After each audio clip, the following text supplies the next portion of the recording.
Hello students, तो बेटा आपकी एनसीईआरटी की एक्सरसाइज स्टार्ट करने वाले हैं हम यूनिट्स एंड मेजरमेंट की। तो इसमें सबसे पहला क्वेश्चन आपका फिल इन द ब्लैंक्स है, जिसमें ए पार्ट है आपका the volume of a cube of side 1 centimetre is equal to dash metre cube. आपको एक क्यूब है उसकी वॉल्यूम निकालनी है जिसकी साइड 1 सेंटीमीटर दी है आपको, और आपको उसको मीटर में कन्वर्ट करना है। क्लियर? तो सबसे पहले बेटा आपको ये पता होना चाहिए कि जो वॉल्यूम होती है क्यूब की वो किसके बराबर होती है। वॉल्यूम ऑफ क्यूब जो होगा वो आपका क्या होता है, साइड क्यूब मीन्स 1 सेंटीमीटर की क्यूब हो जाएगी। तो 1 का क्यूब 1 ही रहेगा और सेंटीमीटर क्यूब। अब आपको सेंटीमीटर क्यूब को मीटर में कन्वर्ट करना है, तो बेटा 1 सेंटीमीटर जो होता है 1/100 मीटर होता है। तो देयरफॉर आपका ये जो 1 सेंटीमीटर क्यूब होगा, इस 1 सेंटीमीटर क्यूब को हम लिख सकते हैं 1 centimetre into 1 centimetre into 1 centimetre. तो ये क्या बन जाएगा, 1 centimetre cube is equal to 1 centimetre की जगह पे 1/100 metre into 1/100 metre into 1/100 metre. तो ये क्या बन जाएगा, मीटर की क्यूब हो जाएगी, और 2 0 2 0 2 0 6 0 हो जाएंगे। तो नीचे ऊपर जाके क्या हो जाएगा, -6। तो इसका मतलब आपका 1 सेंटीमीटर क्यूब जो होता है it is equal to 10⁻⁻6 metre cube. Clear हो गया? तो this is the volume of cube of side 1 centimetre and it is equal to 10⁻⁻6। तो यहाँ पे क्या आंसर आएगा, 10⁻⁻6 metre cube. Clear? Now second question. तो सेकंड क्वेश्चन क्या है, the surface area of a solid cylinder of radius 2 centimetre and height 10 centimetre is equal to. आपको radius दी है कितनी, 2 सेंटीमीटर, एंड हाइट h कितनी दी है आपको, 10 सेंटीमीटर। तो आपको सरफेस एरिया निकालना है। तो बेटा आपको तो सबसे पहले पता होना चाहिए जो सरफेस एरिया होता है सॉलिड सिलेंडर का सरफेस एरिया वो किसके बराबर होता है, 2πr into r plus h। No आपको r दिया हुआ है, h भी दिया हुआ है, आप इसकी वैल्यू निकाल लीजिए। ठीक है, तो क्या आ जाएगा, या फिर पहले आप इसको कन्वर्जन भी कर सकते हैं। ठीक है, इसको कन्वर्ट कर लीजिए। r आपको 2 सेंटीमीटर दिया है, तो 2 सेंटीमीटर को जब आप किस में कन्वर्ट करना है आपको, मिलीमीटर में। तो बेटा 1 सेंटीमीटर जो होता है इट इज़ इक्वल टू, देखो r कितना दिया है आपको, 2 सेंटीमीटर। r कितना दिया है, 2 सेंटीमीटर। तो इसको आप लिख सकते हो 2 इंटू 1 सेंटीमीटर। तो 1 सेंटीमीटर जो होता है बेटा उसको, उसमें कितने मिलीमीटर होते हैं, 10 मिलीमीटर। तो ये कितना बन जाएगा, 20 मिलीमीटर। ऐसे ही हाइट कितनी दी है, 10 सेंटीमीटर। इसको भी कर लीजिए, 10 इंटू 1 सेंटीमीटर लिख सकते हैं आप इसको, और 1 सेंटीमीटर कितना होता है, 10 मिलीमीटर के बराबर। तो ये कितना बन गया आपका, 100 मिलीमीटर। क्लियर? तो देयरफॉर आपका सरफेस एरिया जो S है वो किसके बराबर आ जाएगा, 2 इंटू पाई कितना होता है, 3.14 इंटू r कितना है अभी निकाला हमने, 20 प्लस h कितना है, 100। तो जब आप इसको कैलकुलेट करेंगे तो आपका आंसर आएगा 15072। ठीक है, तो अगर आप इसको पॉइंट्स में लिखना चाहते हैं तो 1 2 3 4 डिजिट्स मैं पीछे लेके गई हूँ, तो मेरी 10 की पावर 4 आ जाएगी, मिलीमीटर स्क्वायर में आंसर आएगा ये। क्लियर हो गया? थर्ड क्या है आपका, vehicle moving with the speed of 18 kilometre per hour covers dash metre in 1 second. ठीक है, और व्हीकल है वो मूव कर रही है with the speed of 18 kilometre per our. ठीक है, covers dash metre in 1 second. आपने बताना है वो कितना डिस्टेंस कवर कर रही है 1 सेकेंड में। क्लियर हो गया? तो बेटा आप सबको पता है 1 किलोमीटर पर आवर जो होता है, 1 किलोमीटर पर आवर, तो उसको हम कन्वर्जन में 5/18 मीटर पर सेकेंड के बराबर होता है। यहाँ पे कितना है, 18 किलोमीटर पर आवर। तो बेटा 18 किलोमीटर पर आवर किसके बराबर हो जाएगा, 5/18 मल्टीप्लाई 18 मीटर पर second.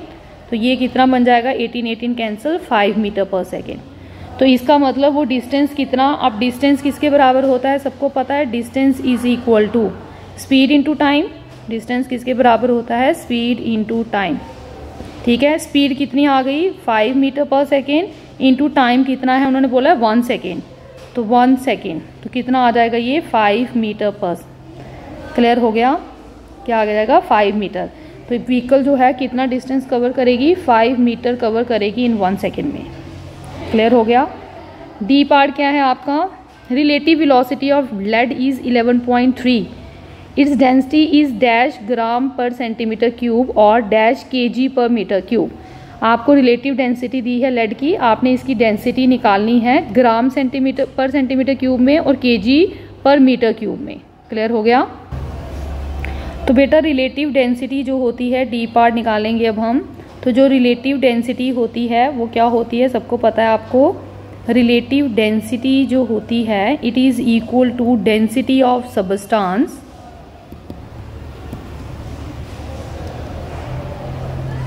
Upon density of water. ठीक है, तो density of substance means density of lead. तो डेंसिटी ऑफ लेड निकालेंगे अगर हम, सबस्टांस मीन्स यहाँ पे डेंसिटी ऑफ लेड निकालनी है। तो बेटा डेंसिटी ऑफ लेड किसके बराबर आ जाएगी, density of lead is equal to वो आ जाएगी relative density into density of water. तो relative density of lead into density of water, density of water. Clear हो गया। तो रिलेटिव डेंसिटी लेड की आपको दी हुई है कितनी, 11.3। कितनी दी है, 11.3। और डेंसिटी ऑफ वाटर तो बेटा आप सबको पता है हमने किस में निकालनी है, ये ग्राम में निकालनी है। ठीक है, तो ग्राम में ऐसे होती है 1000। ठीक है, 1000 kg per metre cube, but ग्राम में निकालनी है तो क्या आ जाएगी 1 ग्राम पर सेंटीमीटर क्यूब। क्लियर हो गया। Density of water is 1 gram per centimetre cube. Clear हो गया। तो ये डाल दीजिए, ये आपका आ गया 11.3 को 1 से मल्टीप्लाई करेंगे इतनी ही रहेगी पर सेंटीमीटर क्यूब। तो 11.3 ग्राम पर सेंटीमीटर क्यूब यहाँ पे आ जाएगा। अब आपको इसको केजी मीटर क्यूब में भी पर मीटर क्यूब में भी कन्वर्ट करना है। क्लियर। तो बेटा वो कैसे करेंगे आप, तो देखें आप सबको पता है कि 1 सेंटीमीटर में, पहले तो ग्राम की बात करें अगर हम, तो 1 ग्राम में कितने केजी होते हैं, 10⁻³ केजी होते हैं। और 1 सेंटीमीटर क्यूब में 10⁻6 मीटर क्यूब होते हैं। ठीक है, तो अब आपको ये रिलेटिव डेंसिटी देयरफॉर ये 11.3 ग्राम पर सेंटीमीटर क्यूब मीन्स ऐसे। ठीक है, तो ये किसके बराबर आ जाएगा 11.3 इंटू ग्राम की जगह पे 10⁻³ kg अपॉन 1 सेंटीमीटर क्यूब की जगह पे 10⁻6 मीटर क्यूब।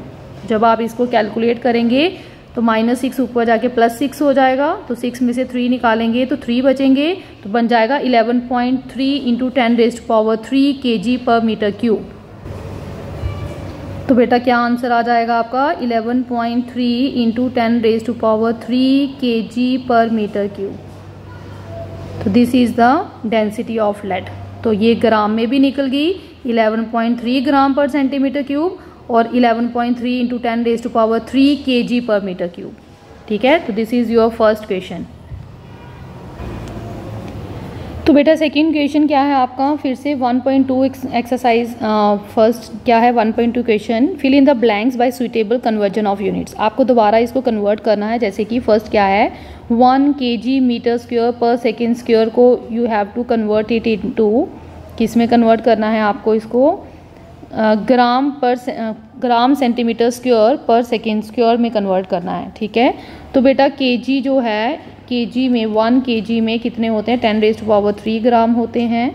1 मीटर में 10⁻² सेंटीमीटर होते हैं। तो मीटर स्क्वायर में कितने हो जाएंगे 10⁻4 सेंटीमीटर स्क्वायर, और सेकेंड तो वैसे ही रहता है। तो देयरफॉर बेटा ये जो मेरा 1 kg metre square per second square है, इसको हम लिख सकते हैं केजी की जगह पे 10⁻³ ग्राम, मीटर स्क्वायर की जगह पे 10⁻4 सेंटीमीटर स्क्वायर, और सेकेंड स्क्वायर ऐसे ही रहेगा। ठीक है, तो ये क्या बन जाएगा 10⁻7 ग्राम centimetre square per second square. तो 1 kg metre square per second square में 10⁻7 ग्राम centimetre square per second square होते हैं। क्लियर हो गया। तो ये आपको याद रखना है। This is your A part. Now second question क्या है आपका, 1 मीटर में कितने लाइट ईयर होते हैं। 1 metre is equal to how many light year. तो बेटा लाइट ईयर क्या होता है, total distance travel by light in 1 year. एक साल में लाइट कितना डिस्टेंस ट्रेवल करती है, ठीक है। तो 1 लाइट ईयर जो होता है आप सब पढ़ के आए हैं, एक लाइट ईयर जो होता है उसमें 9.46 इंटू 10⁻15 मीटर होते हैं। क्लियर हो गया, ठीक है। तो 1 मीटर में कितने लाइट ईयर हो जाएंगे, तो बेटा ये डिवाइड हो जाएगा 1/9.46 इंटू 10⁻15 लाइट ईयर। क्लियर। तो जब आप इसको डिवाइड करेंगे तो आपके 1 मीटर में, therefore 1 metre is equal to, divide करके आपका आंसर आएगा 1.057 इंटू 10⁻16 लाइट ईयर। क्लियर। तो this is 1 metre is equal to 1.057 into 10⁻16 light year होते हैं। क्लियर हो गया। नेक्स्ट क्वेश्चन है आपका सी पार्ट, उसमें आपने क्या करना है, 3 मीटर पर सेकेंड स्क्वायर, 3 मीटर पर सेकेंड स्क्वायर को आपको किलोमीटर पर और स्क्वायर में कन्वर्ट करना है, ठीक है। तो अब आप सबको पता है इसको 3 मीटर पर सेकेंड स्क्वायर को हम लिख सकते हैं 3 इंटू 1 मीटर इंटू 1 सेकेंड पर सेकेंड स्क्वायर। तो बेटा 3 इंटू 1 मीटर, 1 मीटर में कितने किलोमीटर होते हैं, 10⁻³ किलोमीटर, इंटू बेटा 1 सेकेंड में 1/3600 और होते हैं, ठीक है। तो 1 सेकेंड इनवर्स में कितने हो जाएंगे, 3600 ऊपर चला जाएगा, रेसिप्रोकल ले लेंगे ना तो पर और बन जाएगा। तो 1 सेकेंड पर सेकेंड स्क्वायर में कितने हो जाएंगे, 3600 का स्क्वायर हो जाएगा, पर और का भी स्क्वायर हो जाएगा। क्लियर हो गया। तो देयरफॉर इसकी जगह पे मैं क्या लिख दूंगी, यहाँ पे 1 सेकेंड स्क्वायर में 3600 का स्क्वायर, पर और का स्क्वायर। तो जब आप इसको कैलकुलेट करेंगे बेटा तो आपका क्या आंसर आ जाएगा, 3.88 इंटू 10⁻⁻4 किलोमीटर पर और square. Clear. Last part D part क्या है आपको जी की वैल्यू दी है 6.67 इंटू 10⁻11 न्यूटन मीटर स्क्वायर पर केजी स्क्वायर। तो आपको इसको कन्वर्ट करना है सेंटीमीटर क्यूब पर सेकेंड स्क्वायर पर ग्राम में। क्लियर हो गया। तो ये किसके बराबर आएगा, अब बेटा 1 न्यूटन जो होता है ये आप सबको पता है, 1 न्यूटन जो होता है वो 1 केजी मीटर पर सेकेंड स्क्वायर के बराबर होता है। क्लियर, ठीक है। अब मीटर को भी सेंटीमीटर में कन्वर्ट करना है तो 1 मीटर में 100 सेंटीमीटर होते हैं, तो 1 मीटर स्क्वायर में कितने हो जाएंगे, 100 मतलब 10⁻⁴ हो जाएगा, ठीक है, 10⁻⁴ सेंटीमीटर स्क्वायर। क्लियर। और केजी है तो केजी को भी कन्वर्ट कर सकते हैं हम, ठीक है। अब यहाँ पे भी देखें बेटा, यहाँ पे भी 1 केजी है तो इसको हम 1 केजी में कितने ग्राम होते हैं, 1 KG is equal to 1000 gram means 10⁻³ gram, ठीक है। 1 metre is equal to 100 centimetre means 10⁻² centimetre, और पर सेकेंड स्क्वायर हमने ऐसे ही रहने दिया। क्लियर हो गया, ये भी बन गया। अब केजी क्या है, केजी -2 भी है। क्लियर। तो केजी -2 को भी कन्वर्ट करिए। अब 1 केजी जो होता है उसमें 1000 क्या होते हैं, ग्राम होते हैं, मीन्स 10⁻³ ग्राम बोल सकते हैं आप, 10⁻³ ग्राम। तो 1 केजी इनवर्स में क्या हो जाएगा, 10⁻³ पर ग्राम, और केजी -2 क्या हो जाएगा, 10⁻⁻6 पर ग्राम स्क्वायर। तो इसका मतलब ये 1 केजी पर स्क्वायर जो होगा वो किसके बराबर आ जाएगा, 10⁻⁻6 पर ग्राम स्क्वायर। तो ये सारी वैल्यूज डाल दीजिए। देयरफॉर ये जी जो है हमारा 6.67 इंटू 10⁻⁻11 न्यूटन मीटर स्क्वायर पर केजी स्क्वायर। तो बेटा इसकी जगह पे हम लिख सकते हैं 6.67 इंटू 10⁻⁻11 इंटू न्यूटन की जगह पे ये लिखेंगे क्या, 10⁻³ ग्राम। इसको कर लीजिए, 10⁻³ और 2 कितने हो जाएंगे, 10⁻5 ग्राम सेंटीमीटर पर सेकेंड स्क्वायर, ठीक है, इंटू ये क्या हो जाएगा, 10 मीटर स्क्वायर की जगह पे आ जाएगा 10⁻⁴ सेंटीमीटर स्क्वायर, और केजी की जगह पे क्या आ जाएगा 10⁻⁻6 पर ग्राम स्क्वायर। तो ये कितने बन जाएंगे बेटा, जब आप इस पूरे को कैलकुलेट करेंगे तो देखें कितने बन जाएंगे। ये 5 और 4 कितने हो गए, 9 और 6 गए यहाँ से कितने हो गए, 3 कितने आएंगे पॉजिटिव के, तो 11 में से 3 निकाले 8 -8 आ जाएगा, ठीक है, 10 की पावर -8, ठीक है। और 6.67 ऐसे ही रहेगा, 6.67 इंटू 10⁻⁻8। अब देखें ये क्या बनेगा, सेंटीमीटर, ध्यान से देखिए, ये सेंटीमीटर और ये सेंटीमीटर स्क्वायर क्या बन जाएंगे, सेंटीमीटर क्यूब, ठीक है। ये ग्राम 1 है, ये -2 है, तो ये ग्राम -1 रह जाएगा और सेकेंड क्लियर। तो इसी को में कन्वर्ट करना था हमने, तो इसका मतलब हमारा 6.67 इंटू 10⁻11 न्यूटन मीटर स्क्वायर पर केजी स्क्वायर जो होता है वो 6.67 इंटू 10⁻8 सेंटीमीटर क्यूब पर ग्राम पर सेकेंड स्क्वायर होता है। क्लियर हो गया। तो ये आपका सेकंड क्वेश्चन था। तो बेटा नेक्स्ट क्वेश्चन नंबर 3 1.3, ठीक है, units and measurement NCERT exercise 1.3। A calorie is a unit of heat, calorie जो है वो हीट का यूनिट है and it equals about 4.2 joule, ठीक है। तो एक कैलोरी जो होती है, क्या गिवन है आपको कि जो 1 कैलोरी होती है क्या है, 1 कैलोरी जो होती है, 1 कैलोरी वो किसके बराबर होती है, 4.2 जूल्स के बराबर होती है। क्लियर। और बेटा 1 जूल जो होता है, 1 कैलोरी इज इक्वल टू 4.2, और वहाँ गिवन है 1 जूल जो होता है वो 1 kg metre square per second square होता है। तो यहाँ पे मैं लिख सकती हूँ kg metre square per second square. Clear, joule की जगह पे। अब उन्होंने बोला suppose we employ a system of units in which unit of mass equals alpha kg, unit of length equals beta metre and unit of time is gamma second. Show that a calorie has a magnitude 4.2 is kg meter square per second square को you have to convert it in alpha पर inverse, beta पर inverse square and gamma square. ठीक है, तो इसको कैसे करेंगे, देखिए बेटा न्यू यूनिट जो है आपको दिया हुआ मास का, न्यू यूनिट ऑफ मास वो कितना दिया है, अल्फा kg। तो अगर new unit mass alpha kg है तो बेटा तो 1 kg किसके बराबर आ जाएगा, 1/अल्फा। 1/अल्फा मीन्स अल्फा -1। सिमिलरली बेटा आपका जो टाइम है वो कितना दिया है, गामा, और लेंथ कितनी दी है, बीटा। तो 1 मीटर कितना आ जाएगा, 1/बीटा means beta inverse, and 1 second किसके बराबर आ जाएगा, 1/गामा मीन्स गामा इनवर्स। ठीक है, बट आपको यहाँ पे क्या चाहिए, मीटर का स्क्वायर चाहिए। तो बेटा अगर मीटर का स्क्वायर चाहिए तो देयरफॉर 1 मीटर स्क्वायर किसके बराबर आ जाएगा, बीटा का -2, और 1 सेकेंड स्क्वायर किसके बराबर आ जाएगा। अब आपको क्या चाहिए, सेकेंड चाहिए।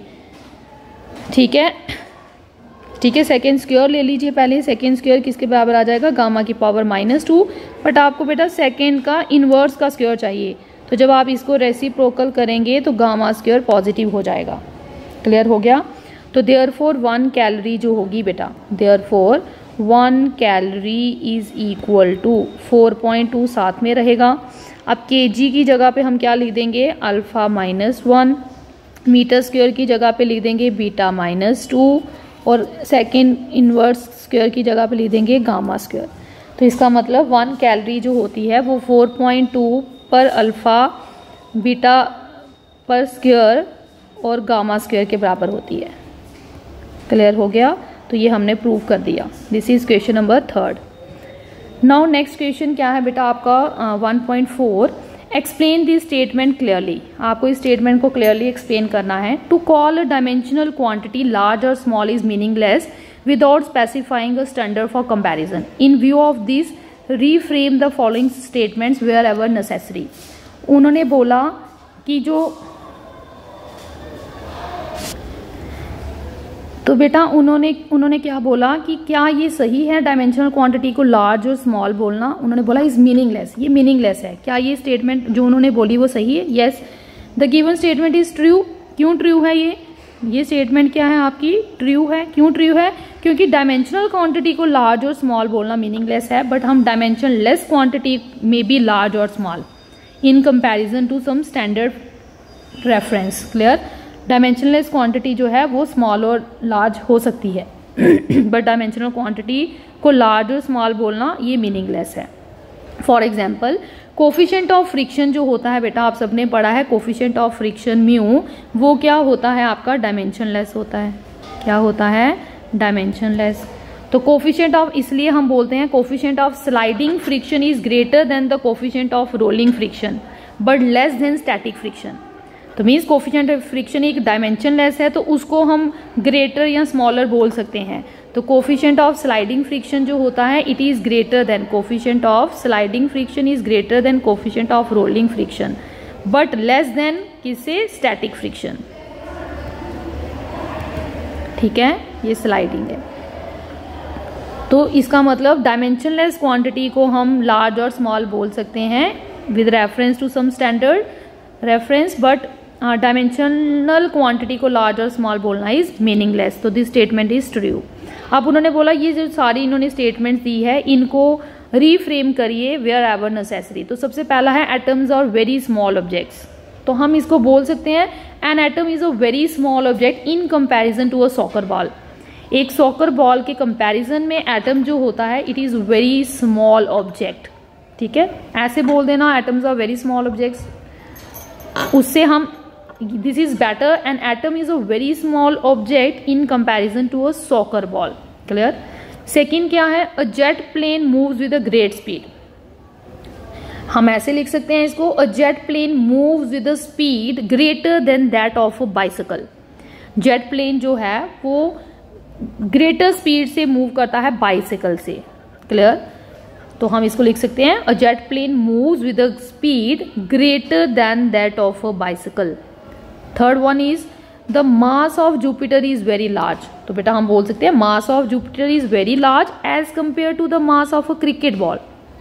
कंपैरिजन करना है हमने को, स्टैंडर्ड कंपैरिजन होना चाहिए। तो mass of Jupiter is very large, किससे लार्ज है, as compare to the mass of a cricket ball. Next क्या है, the air inside this room contains a large number of molecules. तो हम इसको बोल सकते हैं the air inside this room contains a large number of molecules as compare to that present in a geometry box. जो geometry box के अंदर air है उसके कंपैरेटिवली जो एयर इस रूम में है it contains large number of molecules. Clear हो गया। तो कंपैरिजन शो करना है, standard for comparison. A proton is, next क्या है, a proton is more massive than an electron. तो हम बोल सकते हैं proton is more massive than an electron. इसमें कंपैरिजन ऑलरेडी शो है, तो ये स्टेटमेंट आपकी करेक्ट है, इसको हमें रीफ्रेम करने की जरूरत नहीं है। Next is speed of sound is much smaller than speed of light. तो बेटा speed of sound is much smaller से हम ये भी बोल सकते हैं speed of sound is less than the speed of light. Speed of sound is less than the speed of light. Clear. तो ये हमने रीफ्रेम कर दिया।